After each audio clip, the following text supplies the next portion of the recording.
प्रत्येक बातमी, प्रत्येक अपडेट MCR न्यूज घेऊन येत आहे राजकारण ते मनोरंजन, गुन्हेगारी ते शिक्षण, औद्योगिक जग ते खेळाच्या मैदानापर्यंतच्या सर्व महत्त्वाच्या घडामोडी। सर्वात आधी सर्वात अचूक माहितीसाठी पाहत रहा MCR न्यूज। जिथे नाही कोणी तिथे फक्त आम्ही।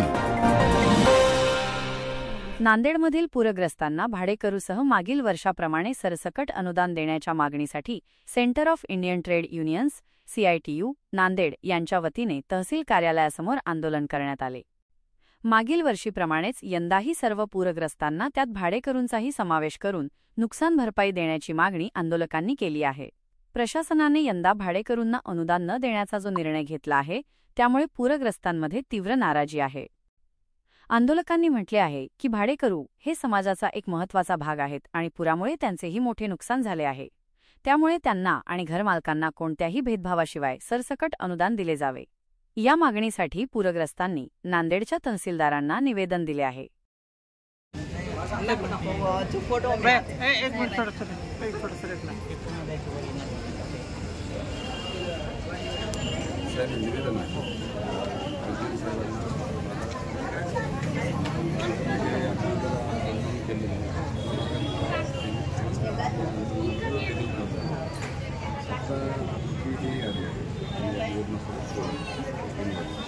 परंतु दरवर्षी आपले युनियनचे आदेश स्वीकारले होते, आदेश काढून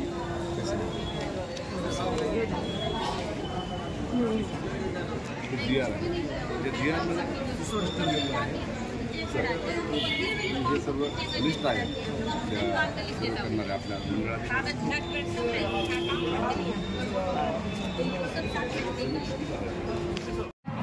28 ऑगस्टच्या मध्यरात्री मुसळधार पाऊस होऊन नांदेड शहरामध्ये 4 फुटाच्या वर अनेक लोकांच्या घरात पाणी होतं।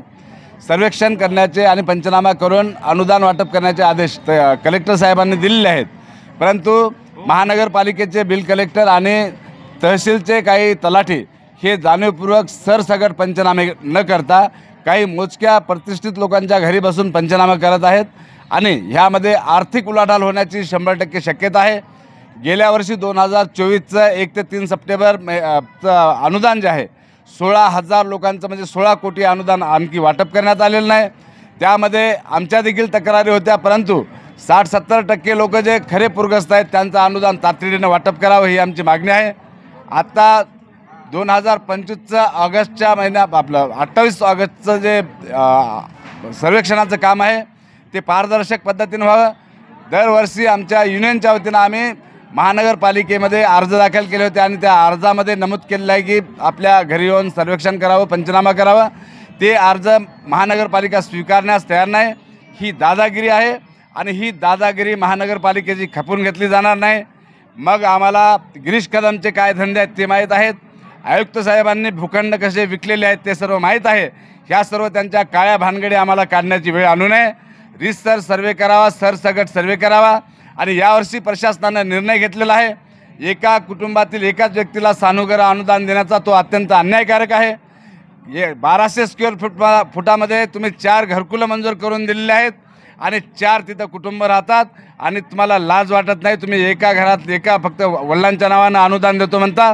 याचा अर्थ असा आहे प्रशासन घरी भांडणं लावण्याचा प्रयत्न करत आहे आणि त्यामुळे हे सर्व त्यांचे डावपेच आम्ही हाणून पाडणार आहोत।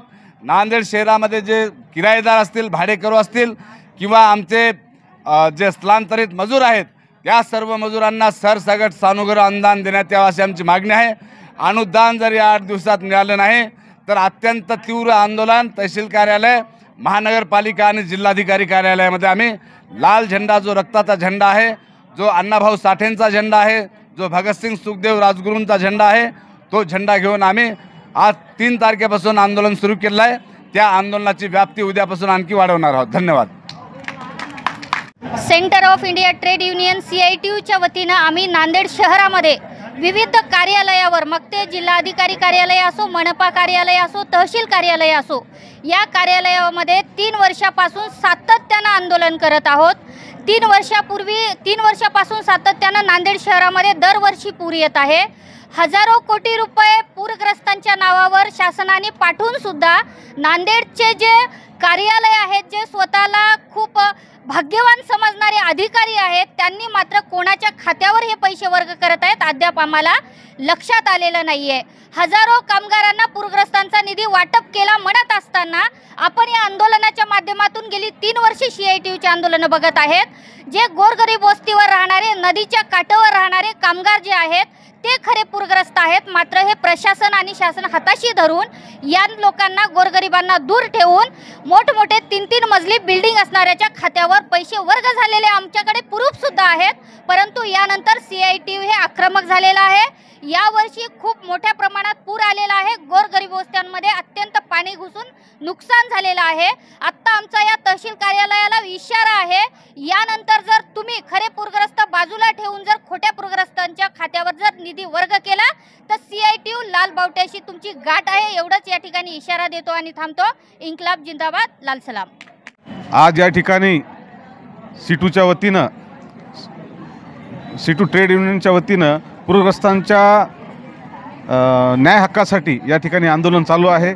मी राष्ट्रवादी काँग्रेस पक्षाचा पदाधिकारी म्हणून या पक्षाचा या मुवमेंटला मी या ठिकाणी पाठिंबा देतो आणि पूरग्रस्त लोकांना एक सूचना करतो की प्रशासनानं आपल्याला यावेळेस सूचना केल्या आहेत की कुठल्याही प्रलोभनाला बळी न पडता, कोणाशी आर्थिक व्यवहार न करता आपण शासनाकडं नेहमी बिल कलेक्टर असेल, महसूल अधिकारी असतील, यांच्याकडं रितसर अर्ज करणार, ते पंचनामे करणार आणि पैसे काढून देतो म्हणून जर कोणी आपल्याकडून पैसे काढून घेत असेल त्याच्याशी तुम्ही व्यवहार न करता, आर्थिक भ्रष्टाचार न होऊ देता तुम्ही त्याची कल्पना आपल्या या ट्रेड युनियनच्या नेत्यांना कळवावी आणि प्रशासनाला धारेवर धरून सर्वांना न्याय हक्कासाठी आपण सर्वांनी लढावं. एवढीच या ठिकाणी मी पक्षाच्या वतीनं मी आपल्यासोबत आहे एवढी ग्वाही देतो आणि थांबतो. सांगू सर, इमलबाई विठ्ठल विंगळे यांच्या घरात खूप पाणी गेलं. वरून उसण्या उतारानं पाणी आलेलं आहे. तरी आमची बजरंग कॉलनी एवढ्या पाण्यामध्ये होती त्या रात्री 5-5:30 वाजता. आम्हाला काही सुधरण नाही गेलं. पाण्यातून माल वगैरे करायचा घरी.